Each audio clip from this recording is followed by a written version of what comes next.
नमस्कार, मैं हूं योगेश राणा और आइए बात करते हैं मिशन उत्तराखंड 2022 पर। आपने गौर किया होगा मीडिया में जब जब हरक सिंह रावत के कांग्रेस में आने की संभावनाओं को लेकर खबरें आती है, तुरंत ही हरीश रावत एक पोस्ट कर देते हैं जिसमें वो दर्शाते हैं कि कांग्रेस की पूरी बागडोर उनके हाथ में है।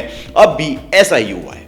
इसीलिए सवाल बनता है, हरक सिंह के कांग्रेस में आने की अटकलें और हरीश रावत की पोस्ट में क्या रिश्ता है, इस पर बात करेंगे। पहले हरीश रावत की नई पोस्ट को देख लेते हैं।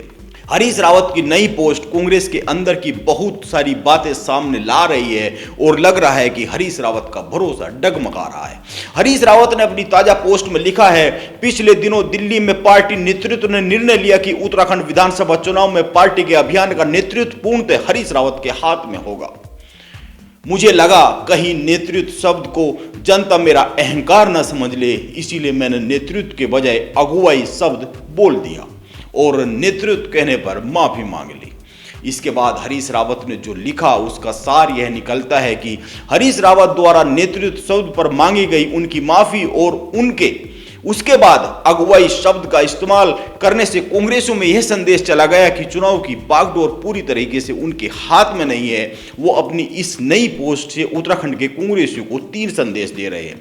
नंबर 1, उत्तराखंड में कांग्रेस की पूरी बागडोर मेरे हाथ में है। नंबर 2, मुझे किसी ने डांटा नहीं है, यानी मुझ पर किसी का नियंत्रण नहीं है। नंबर 3, मेरे खिलाफ पार्टी के भीतर ही दुष्प्रचार हो रहा है जिसकी मुझे खबर है और कार्यकर्ता आप सावधान रहे। लेकिन आप याद कीजिए, तनातनी के बाद जब दिल्ली में बैठक हुई और हरीश रावत को चुनाव अभियान की बागडोर सौंपी गई तो देवेंद्र यादव ने प्रीतम सिंह के पास खड़े होकर साफ साफ कहा था कि हम हरीश रावत के नेतृत्व में इस चुनाव को लड़ेंगे और मजबूती के साथ लड़ेंगे।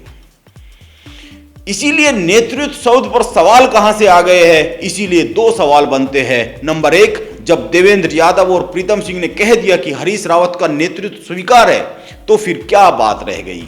और नंबर 2, हरीश रावत ने नेतृत्व शब्द पर माफी मांगी और नया शब्द लाए अगुवाई, और अब उन्हें अगुवाई शब्द पर ऐतराज है और फिर से नेतृत्व शब्द पर जाना चाह रहे हैं। दरअसल उन्हें ना तो किसी एक शब्द से प्यार है और ना ही किसी एक शब्द पर ऐतराज है। वो इन शब्दों का इस्तेमाल जब जब करते हैं तब तब पार्टी में वो होने वाला होता है जो वो चाहते नहीं है और उनके विरोधी उसको करने पर अड़ जाते हैं।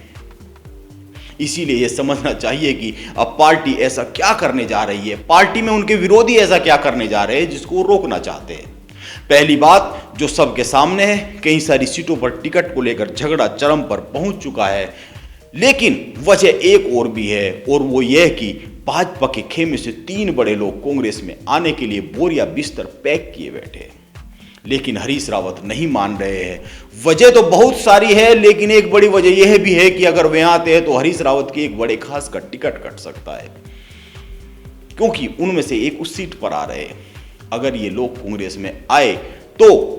इसीलिए हरीश रावत विरोधियों और कांग्रेस के कार्यकर्ताओं को याद दिलाते रहते हैं कि नेतृत्व, अगुवाई और बागडोर सब एक ही शब्द है और वो इस वक्त उनकी जेब में है और प्रदेश में बगैर उनके इस बार जंग लड़ी ही नहीं जा सकती है। और हरीश रावत जैसे ही अपनी जेब में से इनमें से किसी भी एक शब्द को उठाकर सोशल मीडिया पर डालते हैं तो समझ लेना चाहिए कि कुछ पक रहा है जिसे वो पकने देना नहीं चाहते। इसीलिए मैं सवाल कर रहा हूं कि क्या हरीश रावत का भरोसा डगमगा रहा है, जैसा कि उनकी पोस्ट से लगता है। जो वो माफी मांगते हैं, नेतृत्व और अगुवाई के बीच में झूलते हैं और जब वो खुद को असहाय दर्शाते हैं, लेकिन हकीकत यह है कि उनका भरोसा नहीं डगमगा रहा है। वो किसी का आत्मविश्वास डगाने का यत्न कर रहे हैं। अंत में एक ही बात कहना चाहूंगा और वो यह है कि इस बार हरीश रावत कमाल का चुनाव लड़ रहे हैं। वो कमाल कर सकते हैं, लेकिन पार्टी के भीतर की जंग जीत गए तो। नमस्कार, आप बने रहे मेरे साथ।